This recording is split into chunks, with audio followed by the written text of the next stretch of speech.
You're listening to Tabletop Arcanum, a podcast dedicated to learning and exploring the hobby of tabletop gaming. Your hosts are Justin Taylor and Richard Giese, so sit back and relax as we talk, discuss, and joke our way through the hobby we love so much.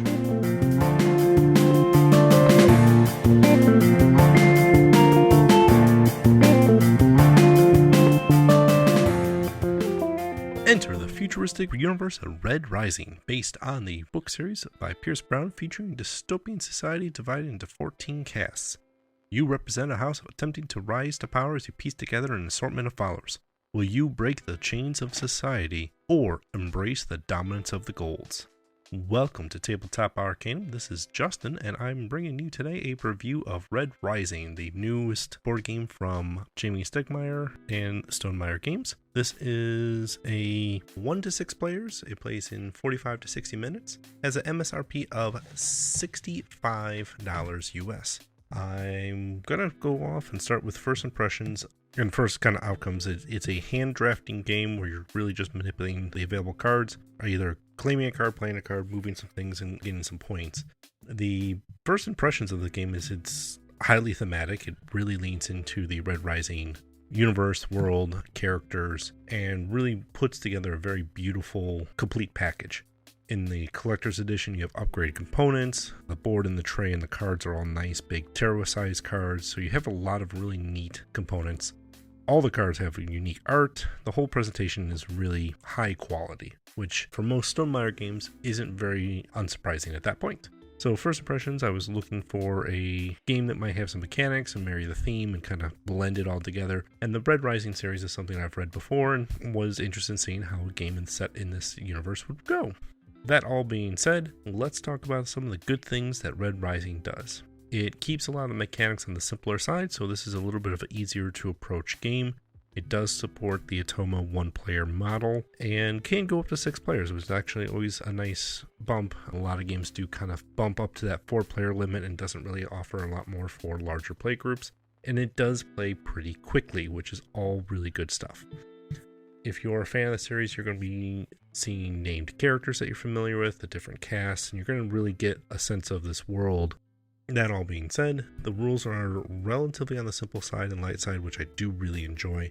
Even the Automa rules, you do have to learn a little bit more of how they interact, but for the most part, it's doing things that a traditional player would be doing and editing the board state a little bit and collecting cards and setting kind of a score for you to beat that's pretty hard to track. And actually the first time I was playing through it, it seemed like it was collecting a lot more cards, and then I understood the scoring when I went through the scoring to go, okay, most of these cards are going to be discounted and it's just going to see what it collects. It does a lot more of removing options from you rather than doing things for itself. Other nice things that Red Rising does is the storage solution is very well done within the box itself. Everything kind of has its own piece. The only downside is some of the trays are not deep enough, so it's a little much of if something gets jostled or shaken, things could fall into different zones. Not the end of the world. I'd rather have a tray like this than a cardboard trough. So I will take this even with a little bit of a design flaw built into how those buckets work.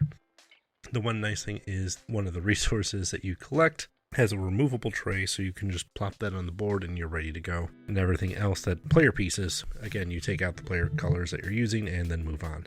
The deluxe edition does have a upgrade from plastic to metal on some of those pieces. It's a nice touch. It's not that critical.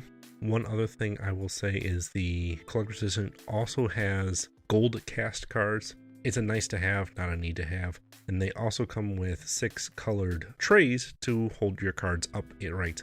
The downside is you typically have a hand of like 7 cards, maybe less, maybe more.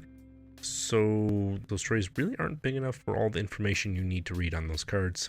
They're nice, but not terribly useful in what I experienced. One other thing I will kind of note as I switch into opportunities that Red Rising has. I did play this game at solo mode, which it does really well. And I did play it with several players and even with Mindy for 2 players. So did see the spectrum of player count, and we will talk a little bit about that. It shines at 1 pretty well as a neat puzzle to play through, and in higher player counts it shines pretty well.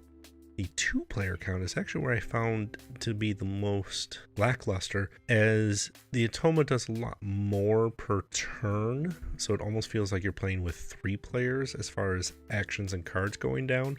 Whereas in a 2-player game, there's not much going on and very little interaction between players, and very little changes in the board state between turns. In higher player count games, that does change a bit in the board state and the more options you have available to you. And that's one of those opportunities I'm going to start with first. With the card collection, some cards are relying on very specific named cards, and if you don't see them, you don't see them. Now, there is a class of cards, the orange caste, that their special abilities allow you to treat them as if they were one of those named cards. So it helps a little bit in that sense, but again, in a couple games, I may not have seen that. There's a lot of cards per game that you may or may not get through. And that's more predominant in the lower count games than the higher player count games. Higher player count games, more cards are being flipped, more cards are being used, more cards are being dealt out. So you actually get to see a little bit more rotation in that. Granted, more people are fighting over the same valuable resources because everything's a named character, so it's interesting in that sense. It is a handcrafting game, and ideally, thematically, you are building your house of characters and people to take over society and kind of rule. And all your points are kind of based on that, and a lot of it does lean into the theme. If you know the theme, you're going to get a little bit more out of this because you're going to actually see where those connections are. It makes a little more sense. If you have not read the books and don't know anything about the theme, it's really just referencing colors and or possible named cards, and then you're not really knowing the connections between Darrow, Mustang, or any of these other, particularly the golds, which are predominantly more featured in the novels than some of the other castes. While it leans heavily into the theme, without prior knowledge of the theme, it doesn't make a lot of sense. It leans into the theme. My other opportunity is it doesn't seem like it does a lot with it other than create those, ooh, this character leans on that character and that makes sense because they're friends in the books or they're enemies in the books, so they don't want to be on the same team together. And that's all it really does with it. I feel like there could have been something more to a Red Rising game that this one just kind of felt a little flat. And it wasn't necessarily that it's a terrible game. There's plenty of handcrafting games out there. This one does the mechanic very elegantly, and this is something that you don't necessarily see as common, so it was nice to see a new handcrafting game coming out, rather than using dice or other things. The victory point tracks that you can potentially trigger, the endgame trigger, is a little awkward. You're always looking to see the first player to do 2 of these 3 things, or 3 of these things being done. And in a 2-player game, again, it gets a little funky with that because it's really just going to be, okay, it's a race to 3, or maybe something along those lines. It's not the end of the world, but it definitely seems to show up like, oh, well, I guess we're going to either drag this out or end the game. Yay, maybe nay. So, final thoughts. Red Rising is a okay handcrafting game. There are games that do it better. There are definitely games that do it worse. It tries to use the theme to make the handcrafting make sense. And without knowing the theme and the books and the background behind these characters, it won't enhance the game at all. And it actually, I think, hurts it if you don't know the theme. So if you're not a Red Rising fan, this game's probably going to fall more flat than if you are. And it does not play very well with 2 players. Solo, it's a nice puzzle, and I would definitely recommend it at higher player counts just because you're going to see a lot more cards, you're going to see a lot more interaction with it. But ultimately, my problem comes down to it's a $65 game that just doesn't feel like a $65 game. I don't feel like I'm going to get the mileage out of this game that I would for something else that is $50, $60 range. It has beautiful components, and there's a lot of stuff in the box as far as, yes, there's a lot of cards. Yes, there's upgraded components. And if it wasn't the collector's edition, pushing that a little bit a higher price point because of those components, maybe I would recommend Red Rising a little bit stronger. Ultimately, a game with this, with the mechanics and not much else going for it, I would be a lot more comfortable paying in closer to that $40 price range, I would say.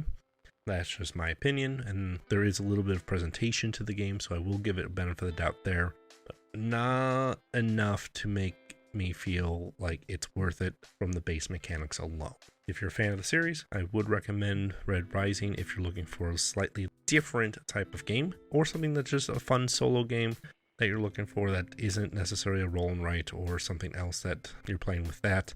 that does it for my thoughts on Red Rising from Tabletop Arcanum. I want to thank you for listening. I want to say you can find us on our social medias, Facebook, Instagram, Twitter, also on YouTube. No matter where you find us, make sure you follow that like, subscribe, notification, drop us a comment, tell us how we're doing. As always, happy gaming.